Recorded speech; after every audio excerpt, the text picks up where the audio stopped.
قال الله تعالى أعوذ بالله من الشيطان الرجيم يا أيها الذين آمنوا اصبروا وصابروا ورابطوا واتقوا الله لعلكم تفلحون.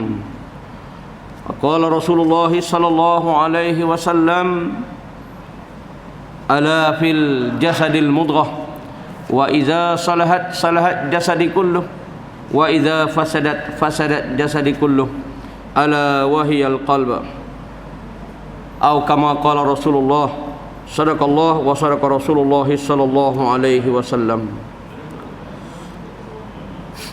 Yang dimuliakan lagi dirahmati Allah, tuan-tuan imam, khususnya barisan kepimpinan masjid yang diketuai oleh Datuk Pengerusi, Timbalan Pengerusi, ahli-ahli jawatan kuasa, khususnya para pegawai-pegawai masjid, para muslimin dan muslimat, mukminin dan mukminat jamaah maghrib yang dirahmati Allah sekalian.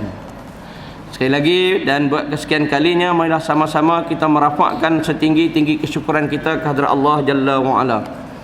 Di atas kurniaan yang diberikan kepada kita, maka kita berada di rumah Allah untuk sama-sama melaksanakan ketaatan kita kepada Allah. Mudah-mudahan dengan pelaksanaan ketaatan ini Allah mengurniakan berkat dan rahmatnya dalam kehidupan kita, dan seterusnya Allah menilai kita sebagai hambanya yang soleh, yang layak diberi syurga insya-Allah.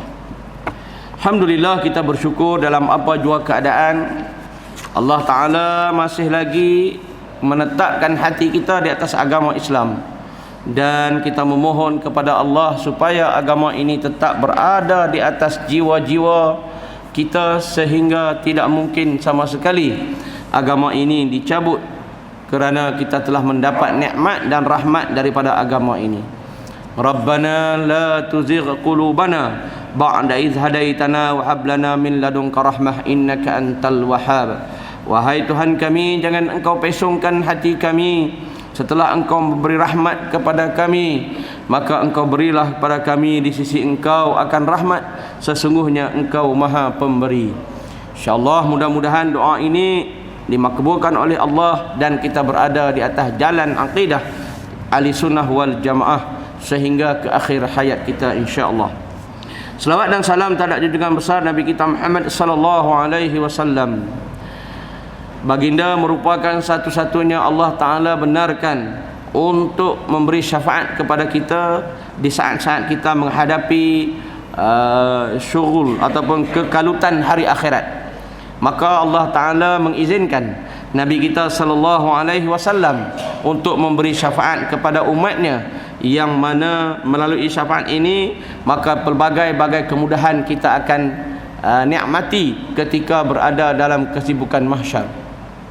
Tetapi sebelum kita layak untuk mendapat syafaat baginda sallallahu alaihi wasallam yang hanya dikenali melalui kesan-kesan wuduk, kana ummati fi yaumil qiyamah ghurran muajjalin min atharil wudu, kata Nabi sallallahu alaihi wasallam. Sesungguhnya umat aku dikenali di hari kiamat nanti daripada kesan cahaya-cahaya wuduk di tangannya ataupun di anggota-anggota wuduknya. Maka kita di dunia hendaklah sentiasa berada di atas jalan yang benar, atas jalan sunnah. Maka di saat itu Nabi akan mengurniakan syafaatnya kepada kita di negeri akhirat kelak insya-Allah. Baik tuan-tuan yang dirahmati Allah, malam ini kita sambung lagi pengajian kita dalam kitab Terhumbat ke Kawah Neraka, dan kita berada di muka surat 104 berkaitan dengan adakah pakaian tersebut sudah ada untuk orang kafir, iaitu masih membicarakan berkaitan pakaian-pakaian ahli neraka, pakaian-pakaian ahli neraka. Qala musannif rahimahullahu ta'ala wa nafa'na wa iyyakum bi'ulumihi fi mudarani insyaallah minal aminin. Al-Hasan menyebut, dia tak sebut Al-Hasan ni siapa, Hasan Al-Basri ke kan, Hasan bin Sabit ke, kita tak tahu, dia cuma sebut Al-Hasan saja. Sesungguhnya neraka itu akan memukul mereka dengan maraknya api sehingga mereka terangkat. Maknanya api ni tuan-tuan, dia api neraka ni Bila dia bakar kita, dia punya kekuatan dia tu sampai boleh angkat kita. Tuan-tuan yang dirahmati Allah, tuan-tuan bayangkan, pada masa itu penghuni neraka besarnya berkali-kali ganda. Dia punya gigi saja sebesar bukit Uhud. Bau kanan ke bau kiri di antara masyriqi wal maghrib, di antara timur dan barat. Maknanya besarnya. Tapi dalam besar-besar manusia di dalam api neraka itu, maka api boleh menjulangnya kerana kekuatan dan maraknya api tersebut.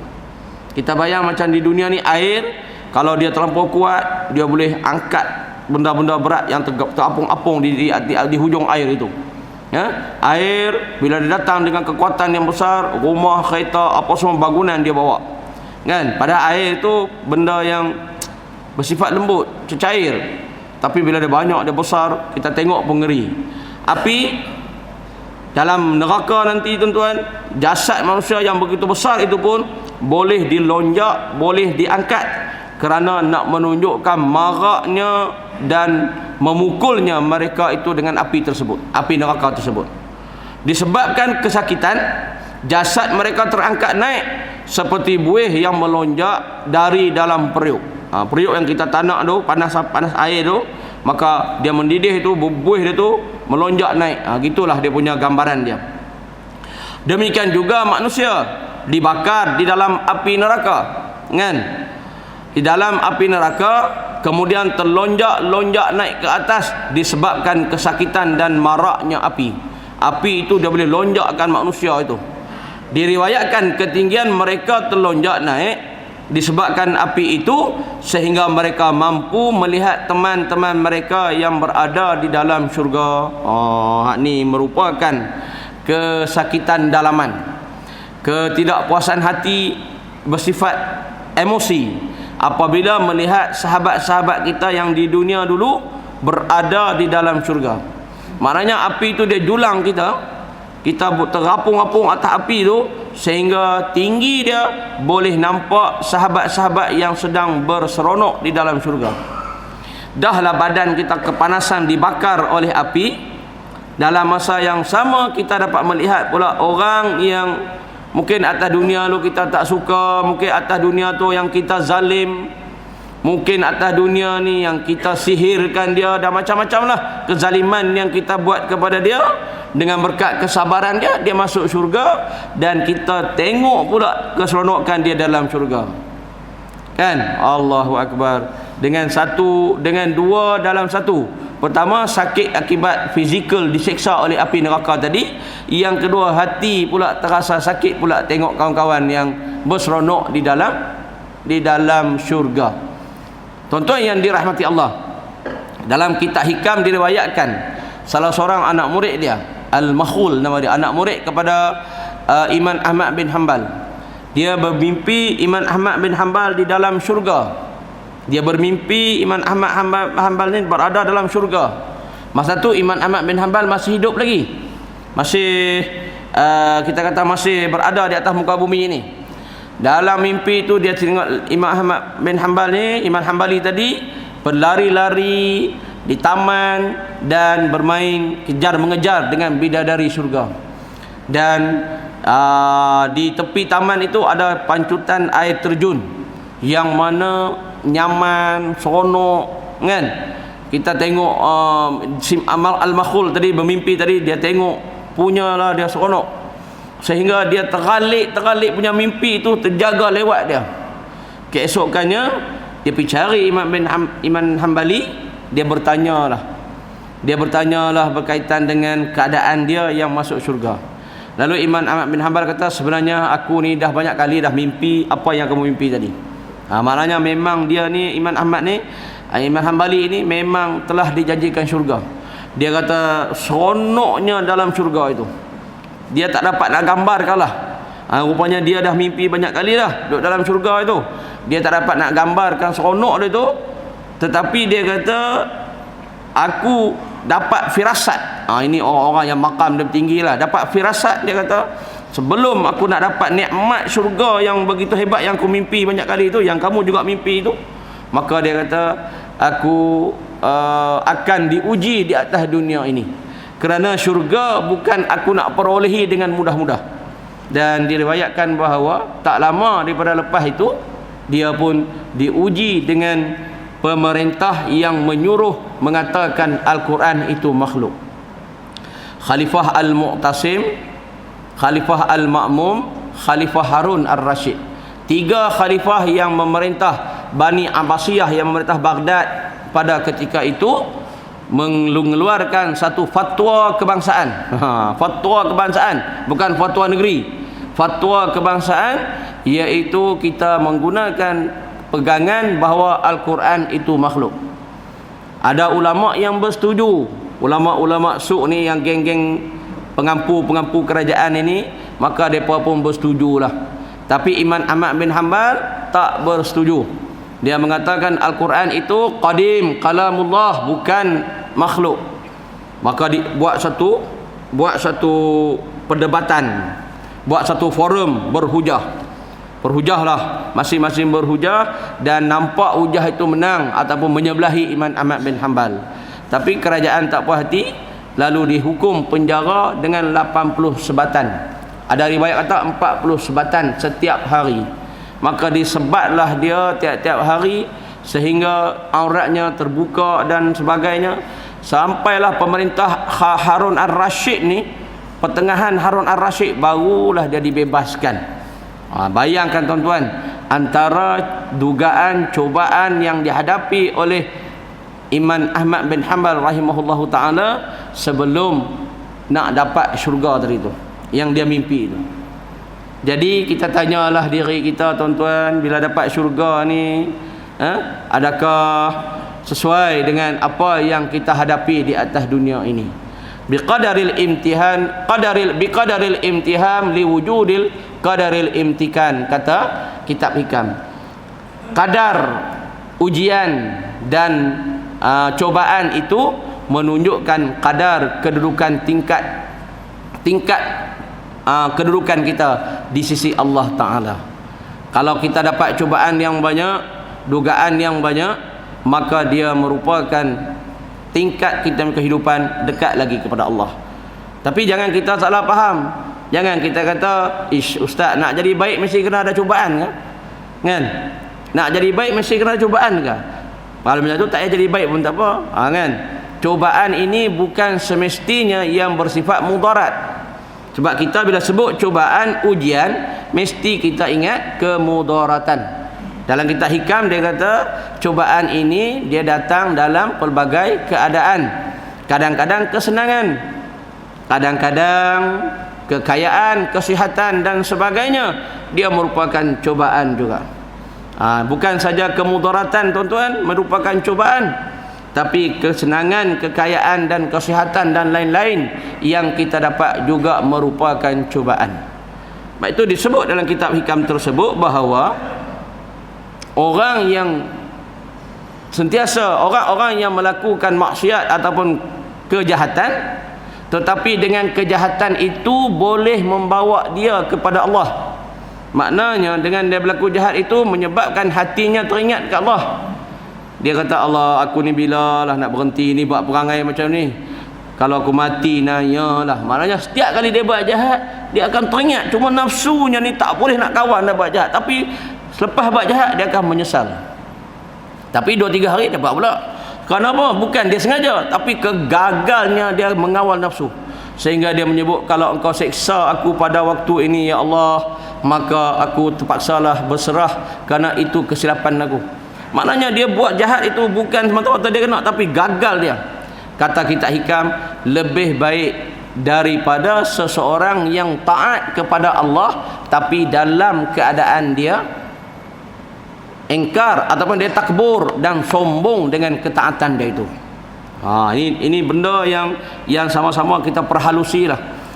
Orang yang taat, baik, bagus, tapi dia sombong dengan ketaatan dia itu. Dia sombong dengan ibadah dia itu.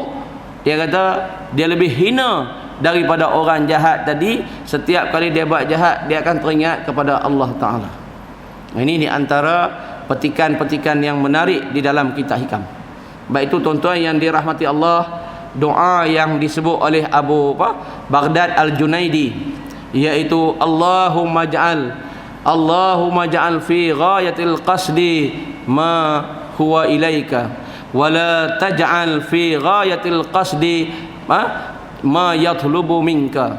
Ya Allah, engkau jadikan akhir matlamat aku ialah menuntut apa yang meminta apa yang menjadi hakmu, dan jangan engkau jadikan akhir kepada matlamat aku menuntut sesuatu kepadamu. Maknanya kita berdoa kerana Allah suruh berdoa, kita sembahyang kerana Allah suruh sembahyang, bukan kita sembahyang dan berdoa dengan niat kita nak menuntut sesuatu, nak pahala, nak rezeki, nak kesihatan. Tapi bila kita tunaikan hak dia, maka Allah tunaikan hak kita, iaitu apa yang kita minta dia tunaikan. Ini makam orang-orang yang beribadah, makam yang tinggi, makam arifin, kan, makam muqarrabin. Kita ni masih lagi kategori kalau tak ada pahala tak buatlah, kan. Sebab tu orang-orang arifin, orang-orang sufi muqarrabin ini dia bukan macam kita. Kita ni kenapa sembahyang? Kerana nak pahala. Kalau tak ada pahala, pakai tak sembahyang lah kita. Kan, itu golongan kita lah. Jadi tak salah apa yang kita buat ini, cuma kita masih lagi kategori dia panggil ibadatut tajir, ibadat hamba yang berniaga. Orang berniaga macam itulah, dia buat sesuatu mesti dia nak habuan dia. Kita belum sampai lagi martabat ibadatul ibad, ibadah seorang hamba. InsyaAllah berkat ketaatan kita, berkat mengaji ilmu yang kita ada, daripada makam ibadatul tajir, ibadat seorang peniaga, kita akan naik kepada ibadatul ibad. Kita buat ibadah semata-mata kerana kita hamba. Ini para ahli sufi dan para mereka-mereka yang salafus salih yang hebat-hebat. Baik tuan-tuan yang dirahmati Allah, jadi orang yang masuk api neraka tadi, dia melihat kawan-kawan dia yang berada di dalam syurga. Tapi macam saya katakan tadi, syurga penuh dengan onak dan duri.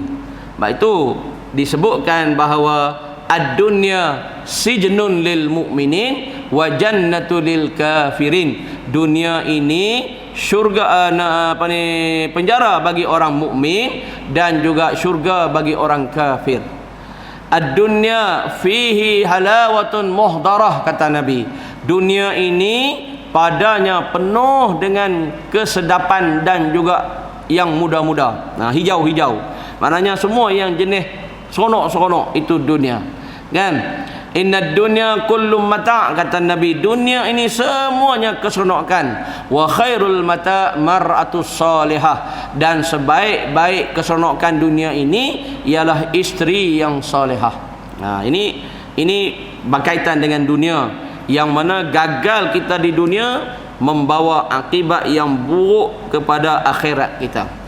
InsyaAllah berjaya kita di dunia, mengekang nafsu, mengekang kita punya perbuatan apa semua, maka kita akan berjaya di negeri akhirat. Saya ulang lagi, saya suka kata-kata Asma binti Abu Bakar. Saya ulang banyak kali dah, tapi saya suka kata-kata dia kepada Hajjaj bin Yusuf. Engkau telah merosakkan dunia anakku kerana engkau membunuhnya, tetapi percayalah, anak aku akan merosakkan akhiratmu kerana kezaliman yang engkau lakukan padanya. Kan, orang dapat dunia tapi dia zalim orang tu akan rosakkan negeri akhirat dia. Nak masuk syurga tak boleh kerana terpaksa mencari orang yang dia zalim untuk minta maaf dan diberi hak-haknya. Itulah Nabi sebut atadarunal muflisin. Kamu kenal tak siapa dia orang muflis?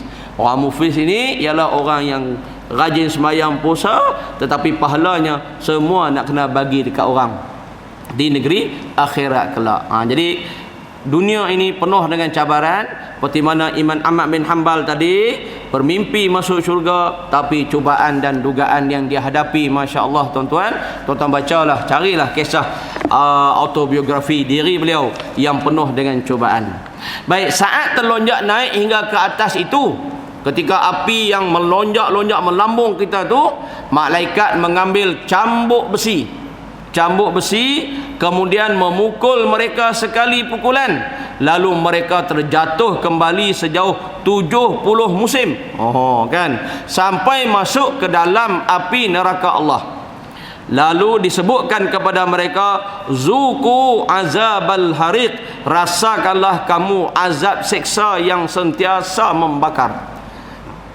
Tidak ada ruang untuk istirahat di dalam syurga, tuan-tuan.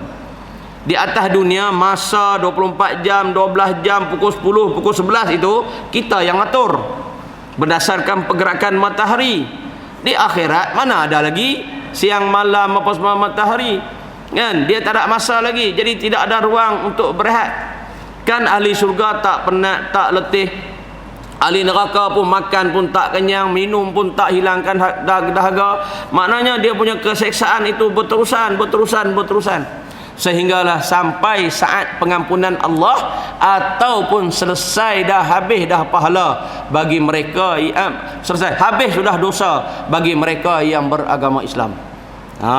Kerana orang Islam itulah selesai habis semua dia punya tempoh penjara neraka tadi, maka dikeluarlah dia, lalu pergilah dia ke syurga. Yang mana disebutkan dalam riwayat bahawa orang yang terakhir sekali masuk ke syurga, dia kata ke Allah Ta'ala, habislah tempat aku dah penuh dah, dia kata tak apa, ada lagi. Allah Ta'ala dia tak puas hati, dia ulang lagi sampai 3 kali dia ulang, tak ada dah kot tempat dia orang terakhir, orang Islam terakhir yang keluar dari api neraka. Lalu Allah Ta'ala bawa tunjuk ke dia, lalu dia duduk di situ. Dia kata apa bila dia dapat nikmat dari syurga itu? Tempat yang aku bagi dekat engkau ni, kata Allah Ta'ala, tempat orang terakhir masuk syurga ni bersamaan dengan 70 raja yang memerintah dunia, yang mempunyai semua kemewahan. Tempat yang Nabi, yang orang terakhir duduk dalam syurga tu, tuan-tuan, dia punya nikmat dia tu menyamai, saya rasa bukan samai, dia lebih daripada 70 orang raja yang bertakhta di atas dunia ini, yang penuh dengan kekayaan. Nikmat dia tu, nak cerita nikmat syurga, Masya Allah wa tabarakallah, hebat dia punya nikmatnya. 70 raja gabung sekali, segala nikmat yang depa alami di atas dunia, depa dapat di atas dunia itu, aku bagi kepada engkau ya Allah. Orang ya fulan, sebagai si fulan ini sebagai orang terakhir masuk ke dalam syurga. Tuan-tuan bayangkan orang yang masuk syurga duduk di Firdaus, syurga yang maha tinggi. Nabi sebut dalam hadis dia, kalau nak minta syurga, mintalah syurga Firdaus. Kan? Minta yang tinggi-tinggi terus, kan? Kurang-kurangnya dia bagi syurga bawah. Kan? Nak cerita syurga yang terakhir masuk pun, dia punya nikmat dia 70 raja yang berada dalam penuh kenikmatan semasa di dunia ini. Baik, Allah Ta'ala berfirman, hadzani khasmani khatasamu fi rabbihim falladzina kafaru qutti'at lahum thiyabun min narin yusabbabu min fawqi ru'usihimul hamim. Inilah dua golongan, yakni mukmin dan kafir, yang berbantah-bantah tentang Tuhan mereka. Maka orang yang kafir akan disediakan untuk mereka pakaian daripada api neraka, serta dicurahkan atas kepala mereka air yang menggelegak. Surah Hajj juzuk ke-22 ayat yang ke-19. Siapakah yang bertengkar ini? Mereka bertengkar tentang Tuhan mereka. Kita tahu orang Islam dengan orang kafir, dia perbezaan dia dari sudut siapakah Tuhan. Walaupun kita akan tengok kadang-kadang sebut Tuhan yang sama, tetapi cara mereka describe, cara mereka menyembah Tuhan itu berbeza. Jadi disebutkan mereka bertengkar tentang Tuhan, iaitu kerana orang Islam dan orang kafir ini dia ada dua pandangan yang berbeza tentang Tuhan. Hari ini baru ni kita terkejutkan dengan hadi minallah, kan? Yang terbaru. Sebelum itu agama Masyiatah. Lepas tu sebelum tu millah Ibrahim. Apalagi sebelum tu Rasul Qahar. Banyaklah yang menyeleweng daripada agama Islam. Kita tengok yang terbaru, dia mendakwa Allah Ta'ala Tuhan, tidak melihat agama, kan, yang terbaru dalam YouTube. Dia tidak melihat agama, dia hanya melihat siapa yang baik. Siapa baik, itulah masuk syurga, tak kira agama apa pun. Ni satu cara dia nak describe bagaimana Tuhan punya sifat. Sifat Ar-Rahman Ar-Rahim Allah Ta'ala itu betul, siapa buat baik masuk syurga. Tapi cara dia nak cerita bagaimana pemurahnya Allah kepada hambanya itu yang salah. Kemudian dia kata Isra' dan Mi'raj ini dongeng. Lepas tu dia kata pula kita ini dijadikan daripada nur, kerana Nabi kita Muhammad sallallahu alaihi wasallam dijadikan daripada nur, kan? Jadi sebahagian kita adalah nur Muhammad. Ini antara benda-benda yang menyeleweng dari sudut akidah agama kita. Tapi yang herannya orang Melayu kita lah yang paling banyak duk mengadap dia. Si angguk lagi. Hangguk apa saya pun tak tahu, kan? Bila kau tu bercakap kata saya bukan Islam, dia boleh hangguk, kan? Tak tahulah, kan? Zaman moden, zaman manusia nak cari Tuhan dengan cara mudah. Kita lah ni semua jenis nak shortcut, kan? Dulu masak lemang satu hari lah tinggal berapa minitnya dengan periuk tu, kan? Lah ni muslim semua shortcut. Nak ibadat pun kita shortcut, kan? Orang buat 21, kita buat 8 kan? Semua jenis nak shortcut kita hari ni, kan? Dan nak mengenal Tuhan pun dia shortcut. Sebab tu saya sebut pagi tadi di Expo, saya kuliah subuh, saya katakan kalau nak cari tok guru, nak berguru, janganlah pergi cari tok guru yang suka piduk di dalam gua, yang suka piduk di dalam hutan pokok buluh lah, apa macam-macam lah, betapa konon-kononnya itu guru-guru yang hebat, makam tinggi. Kerana apa tuan-tuan? Kalau kita cari guru sedangkan guru itu tak mengikuti jejak Nabi sallallahu alaihi wasallam, maka yang kita ikut itu bukan guru tetapi adalah syaitan yang menyerupai guru. Sebab tu nak cari tok guru, carilah tok guru yang selalu duk ulang-alik ke masjid, yang sentiasa mendatangi masjid, kerana dia mengikuti sunnah Rasulullah. Nabi SAW tak pernah meninggalkan masjid selepas dilantik menjadi Rasul, kecuali dia musafir. Tok guru kita sat-sat sikit, okey saya nak pergi Gunung Jerai sat, nak bersuluk kan, silat-silat sikit, nak bertapa kejap, silat-silat sikit, tinggal kita tok kotang kanting, kan? Sebab tu saya sebut, saya kata jangan kita rasa malu, jangan kita rasa lekeh kalau kita setiap waktu berada di masjid. 5 waktu masjid, mengaji di masjid, baca Quran di masjid, mengaji tauhid di masjid, semua di masjid dia lah tempat kita. Jangan kita rasa lekeh. Walaupun kita tengok ada kawan-kawan kita, wah hebat, kan? Tapi dia masjid pun tak dapat muka. Sebab dia banyak alasan, masjid ni bukan label dia.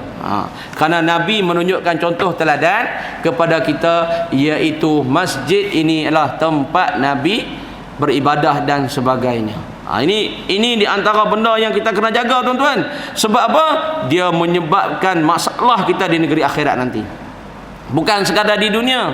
Di dunia mungkin kita tak boleh nak lawan dengannya. Dia berhujah dengan hujah kita pun kadang-kadang aku mengaji masjid je, tak boleh nak jawab hujah hang tu, hang terror lagi, kan?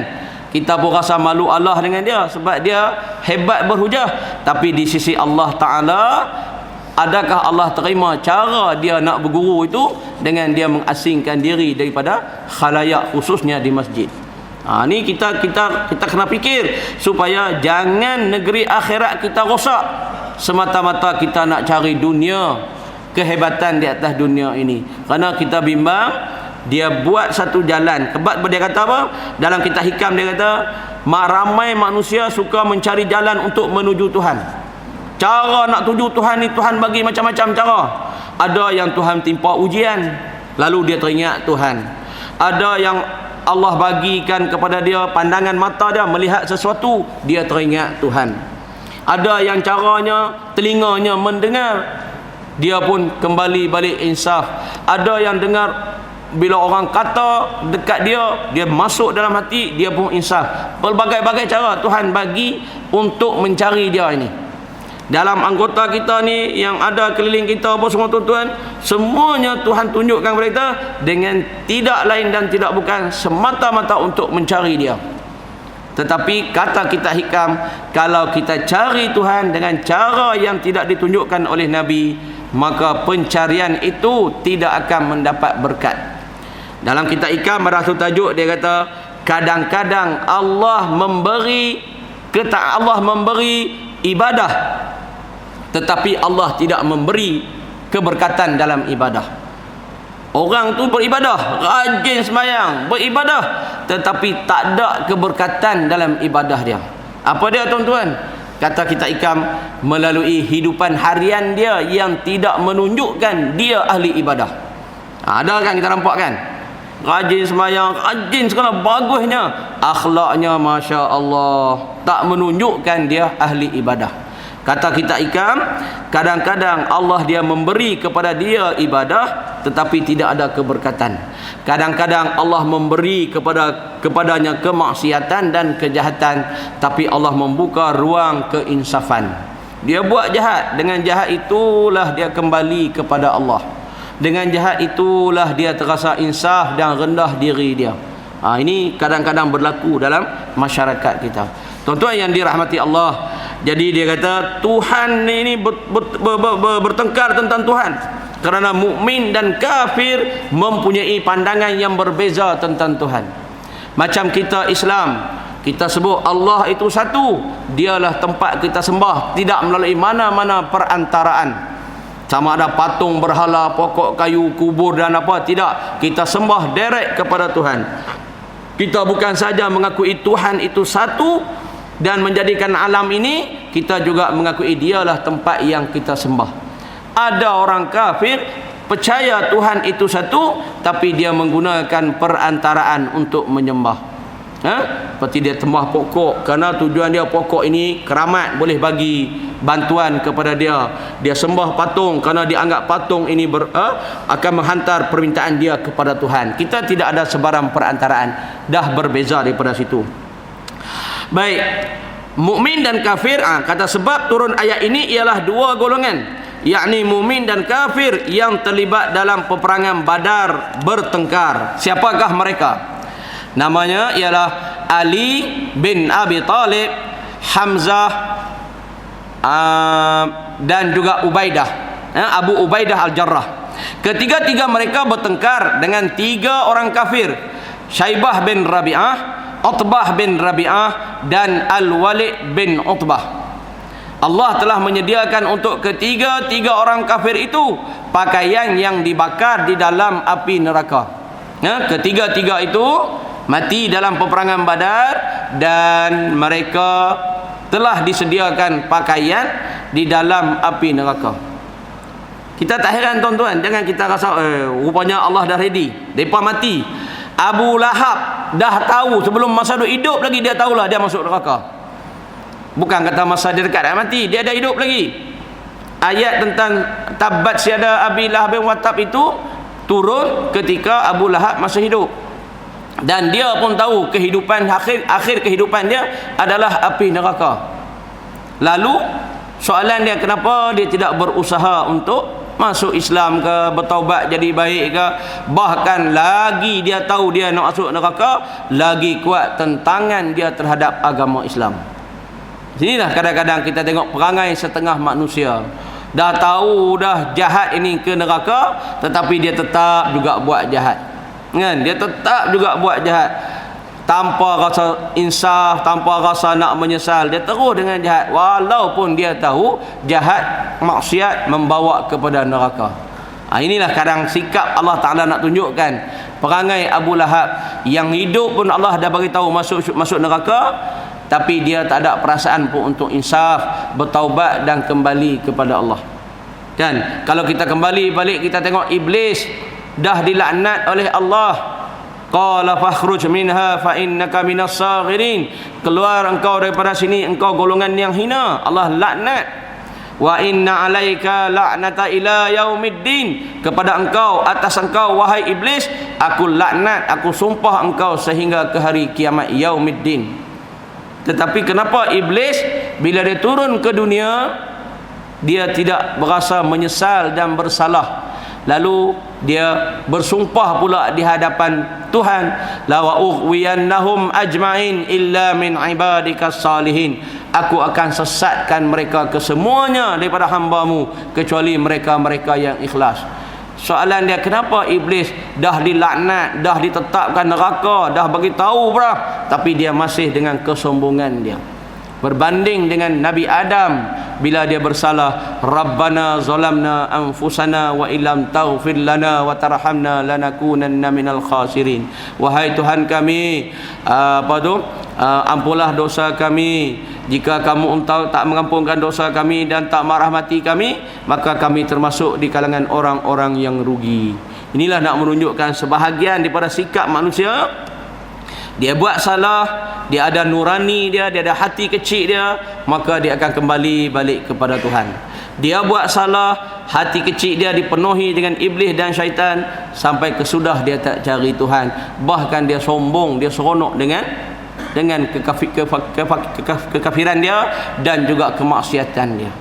Jadi tuan-tuan yang dirahmati Allah, maknanya sementara kita hidup ni tuan-tuan, kita buat silap, kita buat salah, kita boleh pilih nak jadi Nabi Adam untuk bertaubat, kembali balik kepada Allah, mari ke masjid, sembahyang berjemaah, ataupun jadi iblis, syaitan yang terus menerus dengan dunia dia, tak peduli ke dunia orang lain dah, dia dengan dunia dia sahaja, dan dia rasa pula dunia dia dunia yang paling betul.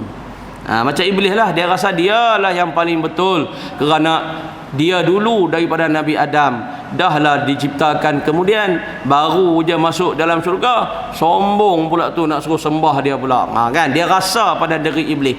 Kan kita janganlah macam tu, kita jadilah seperti Nabi Adam, insya-Allah kita akan selamat dunia dan akhirat. Baik, kedua, yang tadi berkaitan dengan berbalahan tentang Tuhan.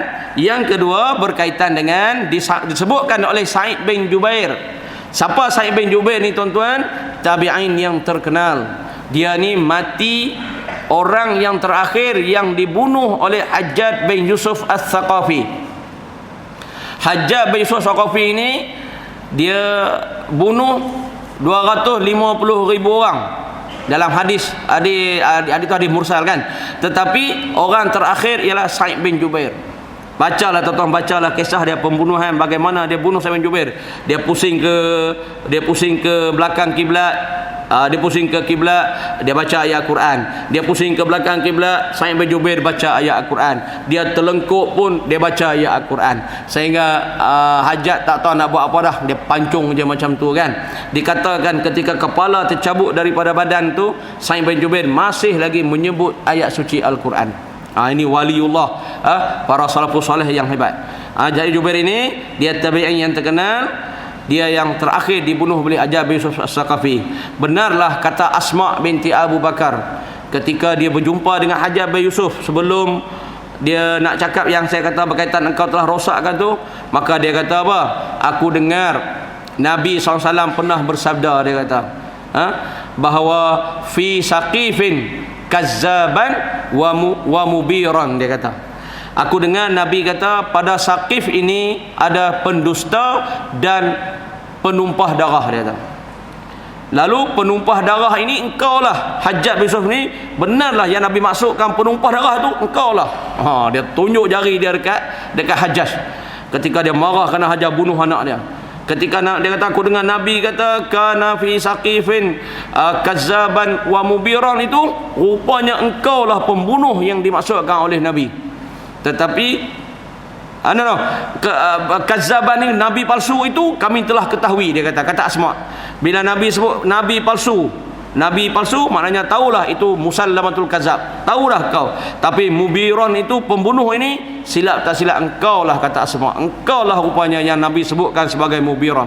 Baru dia sebut ayat yang engkau telah membunuh anak aku, engkau telah merosakkan dunia apa semua kan, yang saya ceritakan awal tadi. Ini sampai Jubair ni hebat orang dia. Baik, bahawa pakaian dalam neraka adalah daripada tembaga yang masih cair. Kalau kita melihat proses membuat peralatan tembaga, ni kita bayangkan bagaimana tembaga yang merah tu kan, masih cair. Kalau kita melihat proses membuat peralatan tembaga, ketika tembaga dipanaskan kelihatan kemerah-merahan. Demikianlah Allah pakaikan untuk ahli neraka dengan tembaga yang merah itu. Allahu Akbar tuan-tuan. Pakaian daripada tembaga. Kan? Kita pakai baju jubah ke, baju Melayu ke, duduk tak ada aircon, tak ada kipas, ya Allah, dia punya peluh dia jangan cerita. Hak ada penyakit gatal, lepas tu dia garu sini buat peluh. Tu baru gatal sebab apa? Tak ada aircon, tak ada kipas. Ini dipakaikan daripada tembaga yang masih merah, yang masih cair itu. Kalau kita dengar ni tuan-tuan, tak insaf lagi, tak tahulah kan. Kita tak rasa nak bertaubat lagi, tak tahulah. Tak tahulah hati kita letak kat mana kan. Mungkin dunia yang menyebabkan kita lupa kepada akhirat. Sahabat-sahabat Nabi tu jangan kata dengar macam ni, ayat Al-Quran pun menangis dah. Ayat Al-Quran dengar terus menangis kan. Dengar ayat Al-Quran, Allahu Akbar, tak esak-esak menangis. Kita tengok cerita Korea dengan Hindustan baru menangis kan. Baca Quran tak apa nak menangis. Tengok pula apa Sanggam ke kan, Hati Merisati tu, tengok tang gajah tu kan, kan teriak tu kan. Kemudian tembaga yang panas-panas kemerahan itu disiram ke atas kepala ahli neraka, luluh dan luruh segala apa yang terdapat pada badan mereka. Kulit kepala terhakis, kulit-kulit di badan menggelupas dan melecur. Kalau dunia tuan-tuan kena jurih dengan tembaga ni, pakai kata matilah jawabnya kan. Dunia matilah, mati tak apalah, tak ada apa rasa lah. Hampa nak buat apa pun buatlah sebab mati. Soalan dia di akhirat tak mati. Kan. Dunia kena juruh dengan kuah tembaga atas kepala ni ke, kena juruh kuah laksa pun boleh silap mati kan. Laksa tengah panas kuah dah tu, lepas juruh tengok kan. Silap-silap boleh mati, menggelegak kepala, baru kuah laksa.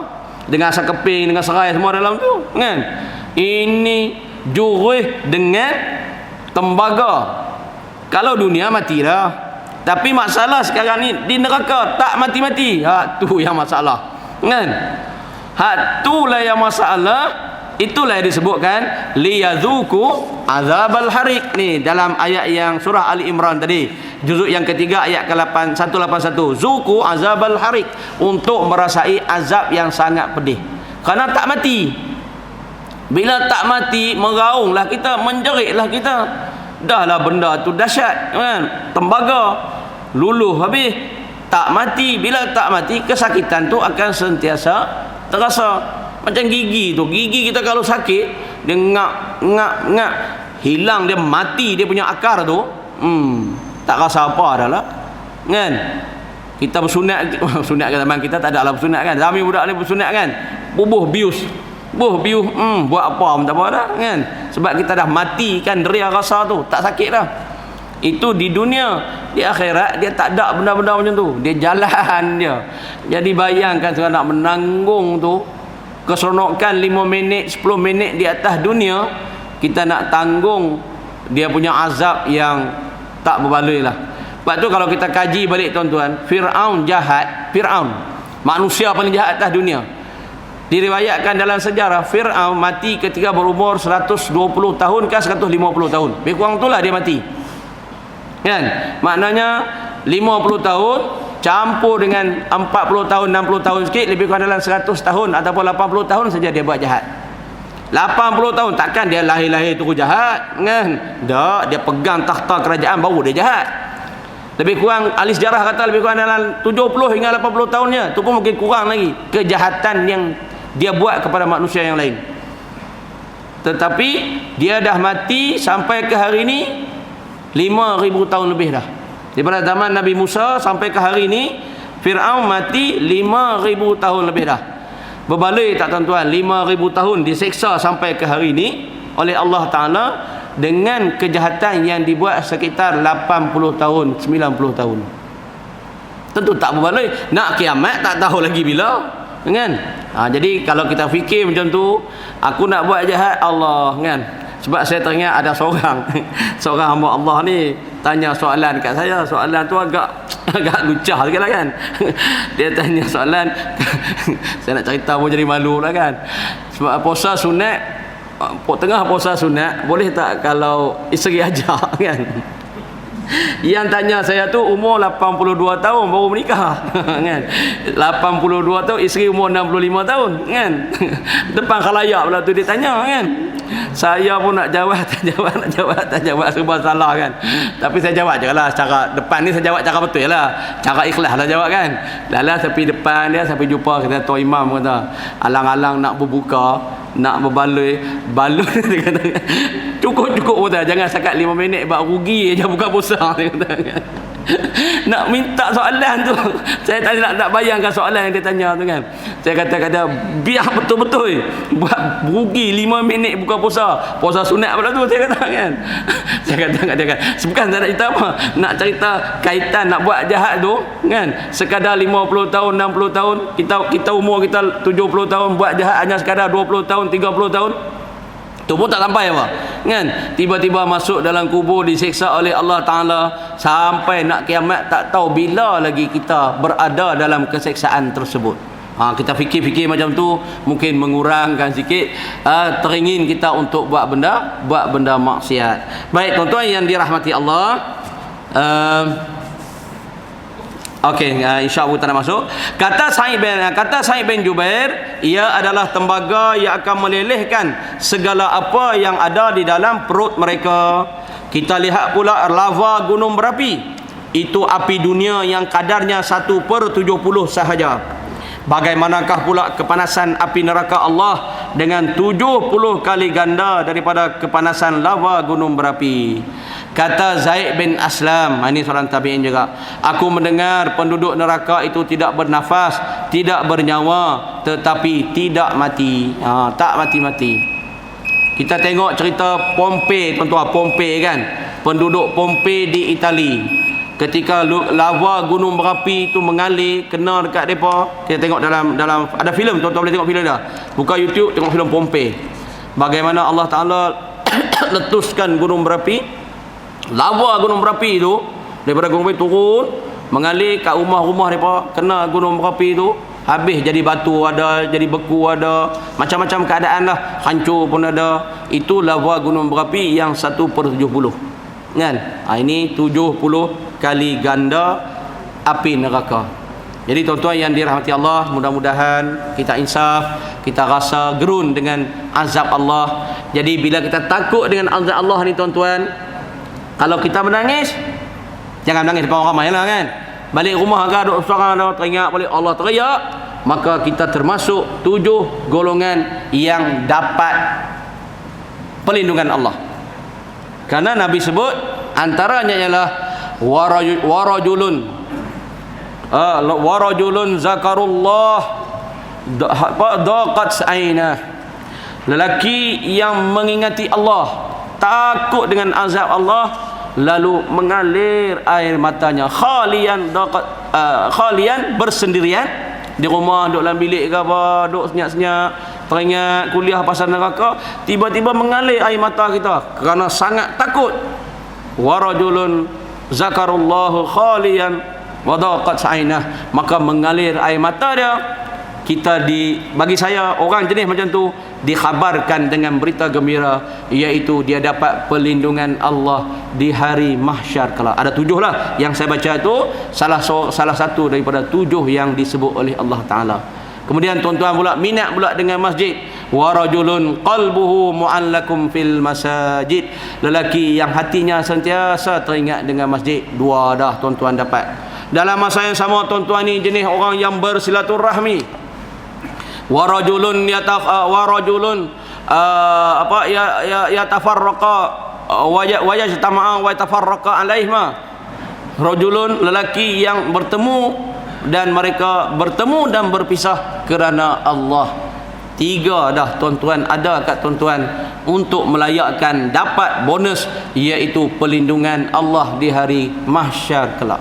Cari lagi sikit ataupun daripada 7 ambil salah satu pun alhamdulillah, kerana kita telah mengenali Tuhan dengan sebenar, takut dengan azab dia dan teringin akan rahmat daripadanya. InsyaAllah mudah-mudahan sedikit sebanyak ini boleh membawa kita kepada jalan untuk lebih tekun beribadah dan dalam masa yang sama meninggalkan kemaksiatan kepada Allah. InsyaAllah kita akan sambung dalam satu riwayat menyebutkan malaikat mendatangi dengan bawa satu bekas dengan bantuan 2 alat besi. InsyaAllah pada bulan September nanti. Jadi untuk malam ini setakat inilah dulu. Mudah-mudahan Allah berkati pertemuan kita dan Allah jadikan kita sentiasa hati yang mengingati Allah, sama ada dikala alladzina yadhkurullaha qiyaman wa qu'udan, sama ada ketika baring, ketika duduk, ketika berdiri, hati kita sentiasa mengingati Allah. InsyaAllah kita akan selamat dunia akhirat. Maaf sebarang kekurangan dan kesilapan, mudah-mudahan Allah berkati dan memberikan ilmu yang memberi manfaat, insyaAllah. Bismillahirrahmanirrahim. Alhamdulillahi Rabbil Alamin, wassalatu wassalamu ala ashrafil anbiya'i wal mursalin wa ala alihi wa sahbihi ajma'in. Allahumma ighfir lana dhunubana wa liwalidina warhamhum kama rabbawna shighara, wa li jami'il muslimina wal muslimat wal mu'minina wal mu'minat bi rahmatika ya arhamar rahimin. Allahumma qsim lana min khashyatika ma tahulu bihi bainana wa bain ma'asik, wa min ta'atika ma tuballighuna bihi jannatak, wa min al-yaqini ma tuhawwinu alaina masa'ib ad-dunya. اللهم متعنا بأسمائنا وأبصارنا وقوتنا ما أحييتنا، واجعل الوارث منا، واجعل ثأرنا على من ظلمنا، وانصرنا على من عادنا، ولا تجعل مصيبتنا في ديننا، ولا تجعل الدنيا أكبر همنا ولا مبلغ علمنا، ولا تسلط علينا من لا يرحمنا، ولا تسلط علينا من لا يرحمنا، ولا تسلط علينا من لا يرحمنا يا أرحم الراحمين. اللهم اجعل جمعنا هذا جمعا مرحوما، وتفرقنا من بعده تفرقا معصوما. ربنا آتنا في الدنيا حسنة وفي الآخرة حسنة وقنا عذاب النار. صلى الله على سيدنا محمد وعلى آله وصحبه وبارك وسلم. والحمد لله رب العالمين. Kita tutup dengan tasbih kifarah dan suratul As.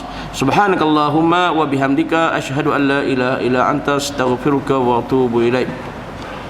Bismillahirrahmanirrahim. Wal 'asri innal insana lafi khusr illa alladhina amanu wa 'amilus solihat wa tawassaw bil haqqi wa tawassaw bis sabr. Wabillahi taufiq hidayah. Assalamualaikum warahmatullahi wabarakatuh. Wallahu taala alam. Bismillahirrahmanirrahim.